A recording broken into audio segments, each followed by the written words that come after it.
Okay guys, in last lecture we have discussed about the endangered animals and the ecosystems. Now today this is the last lecture of this chapter, and the topic we have to discuss is RAID data book.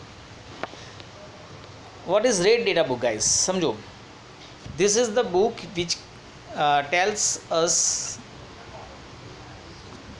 about the organisms which are endangered.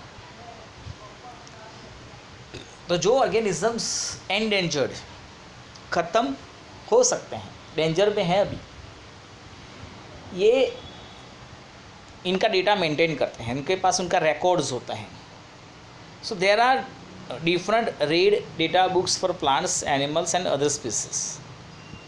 तो red data book plants के लिए अलग होगा, animals के लिए अलग होगा, और ये डेटा हर साल पब्लिश करेंगे कि कितने ऑर्गेनिज़म्स सब बचे हैं, वो ऑर्गेनिज़म्स जो एंडेंजर्ड हैं. It means in near future उनकी स्पीसीज जो हैं वो ख़त्म हो सकती है. It will be vanished out from the earth. तो हम उसको प्रोटेक्ट कर सकते हैं, हम उनको बचा सकते हैं उससे पहले कि वो ख़त्म हो जाए. तो इसके लिए हमारे पास ये रेड डेटा बुक होती है. Now the next is migration. देखो माइग्रेशन क्या होता है, तो इसके बारे में हम शायद 7th में पढ़े थे. माइग्रेशन मतलब ये ऑर्गेनिजम्स जो माइग्रेट करते हैं, एक से दूसरी प्लेस पे जाते हैं.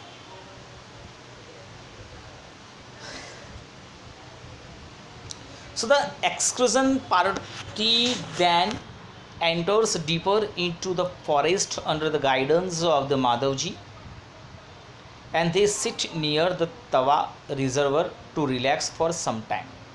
तो ये जो पूरा ग्रुप था जो निकला था माधव जी के साथ, वो अंदर डीप रीजन में जाते हैं और बीच में जहाँ पर एक तवा रिजर्वर के बीच में जाकर वो वहाँ पर बैठते हैं कुछ आराम के लिए. सो पहले observe some of the birds near the river. तो पहले ने कुछ बर्ड्स देखे और उन्होंने बताया, माधव जी ने बताया बच्चों को कि these are the migratory birds. ये माइग्रेटरी बर्ड्स है, मतलब वो परमानेंट वहाँ पर रहते नहीं हैं. They are not local for that area, they came from the outside. These birds have flown here from the other parts of the world. वो दूसरे देश से उड़ते हुए यहाँ पर आए हैं.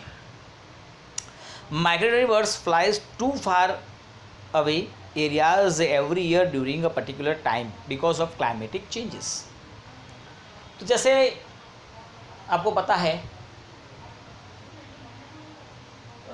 जैसे साइबेरियन क्रेन जहाँ पर आते हैं, साइबेरियन क्रेन, तो साइबेरिया में बहुत ज़्यादा कोल्ड होती है, मतलब उनका विंटर बहुत ठंडा होता है. तो जब बहुत एक्सट्रीम कोल्ड हो जाता है तो वो वहाँ से निकलकर इंडिया या उसके आसपास वाले कंट्रीज़ में वो आते हैं. Because they can survive. Otherwise अगर वो वहाँ पर रहते तो ठंड में मर जाते. तो गर्म जगहों पर वो उनकी जगहों पर गर्म जगहों की खोज में निकल जाते हैं. तो आपने देखा जैसे कि नल सरोवर हैं या थौर हैं इन गुजरात, राजस्थान के कुछ पार्ट्स हैं. तो ऐसी जगहों पर जाकर वो रहते हैं कुछ दिनों के लिए, और जब सीज़न चेंज हो जाती है तो फिर वो वापस भी चले जाते हैं. So they fly for laying eggs as the weather in their natural habitat becomes very cold and inhospitable. तो वहाँ से वो उड़कर दूर जगहों पर जाते हैं, ऐसे एरिया में जाएंगे जहाँ पर एरिया गर्म हो, वहाँ पर जाएंगे, वो अंडे रखेंगे, अंडे में से बच्चे आएंगे, बच्चे थोड़े बड़े हो जाए उड़ने लायक, फिर वो वापस चले जाते हैं. क्योंकि उनकी जगह मतलब उनका जो प्लेस है जहाँ पे वो रहते थे वो एक्सट्रीम कोल्ड होता है, बहुत ठंड होती है वहाँ पर ये बर्ड्स सर्वाइव नहीं कर पाते. Birds who cover long distance to reach another land are known as migratory birds as पहली लर्न इन क्लास 7th. तो ऐसे बर्ड्स जो बहुत दूर तक ट्रैवल करते हैं ऐसे माइग्रेटरी बर्ड्स कहा जाता है.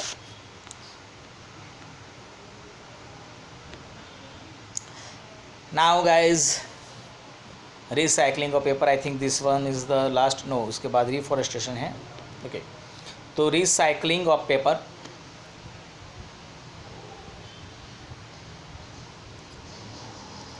तो professor Ahmad draws the attention of the children to another cause of deforestation. Professor Ahmad ने डिफॉरेस्टेशन के बारे में बच्चों को और ज़्यादा इन्फॉर्मेशन देते हुए बताया। He tells them that takes 17 full grown trees to make 1 ton of paper. 1 ton paper बनाने के लिए 17 ग्रोन सब बड़े बड़े प्लांट्स को कट किया जाता है, तब जाकर 1 टन ऑफ पेपर बनता है। Therefore we should save paper.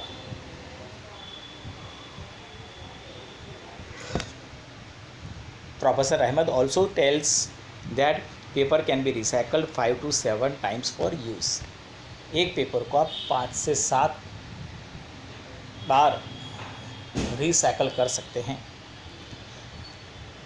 If each student saves at least 1 sheet of paper in a day, we can save many trees in a year.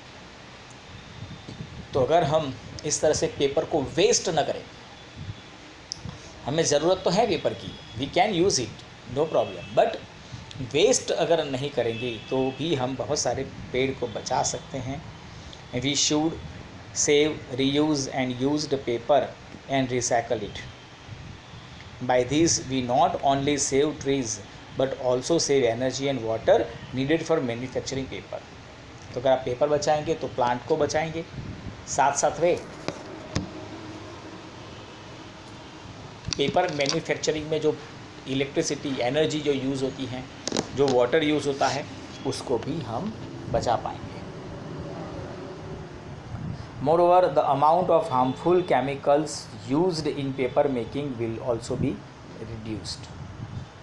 और जो केमिकल्स यूज़ होते हैं उसको भी हम कम कर सकते हैं। मतलब we can get so much benefits by minimizing the uses of the paper. And then after deforestation में कर दिया, अब reforestation करने का वक्त आ चुका है। So Professor Ahmed suggests that the answer to reforestation is reforestation. अगर आप deforestation कर रहे हैं तो उसको रोकें और reforestation करें। इसीलिए तो वो जैसे जून महीने की स्टार्टिंग में, मतलब कि मानसून की स्टार्टिंग में प्लांटेशन का प्रोग्राम्स होते हैं, more and more plant grow करने के लिए अलग अलग जगहों पे प्रोग्राम्स होते हैं। Reforestation is restocking of the destroyed forest by planting new trees.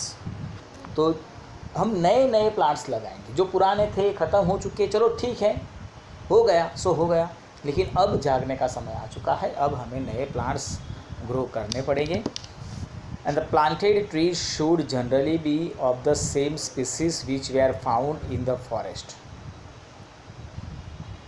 We should plant at least as many as we cut.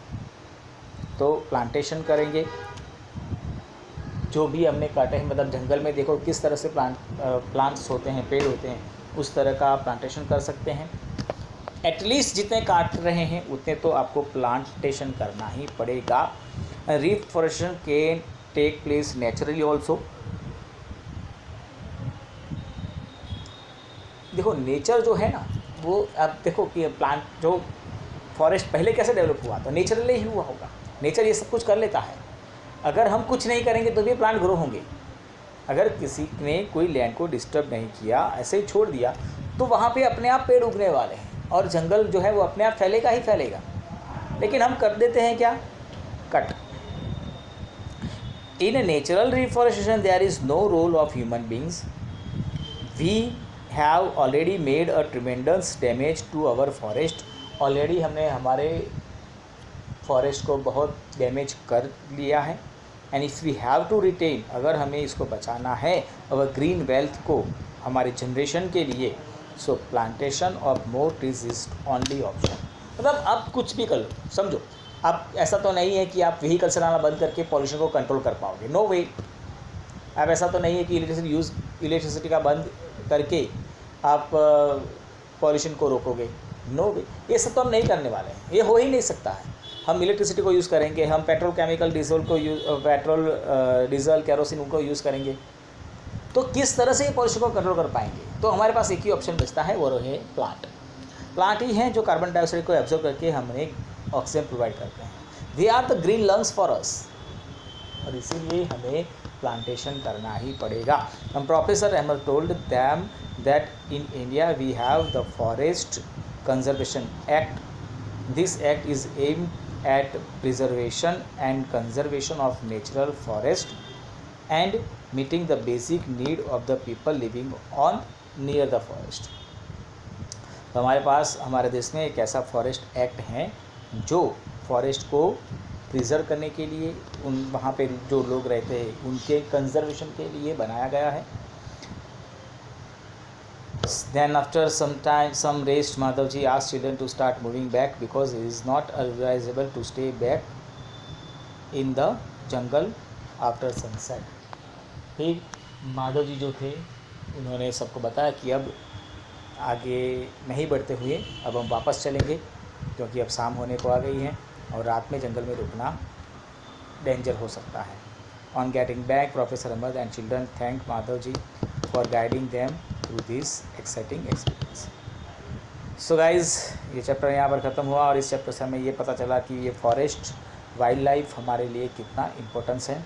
अभी मैं आपको क्वेश्चन आंसर भेज रहा हूँ, आप उसको नोट डाउन कर लीजिएगा. ठीक है, bye bye, thank you, have a good day, have a nice time, take care.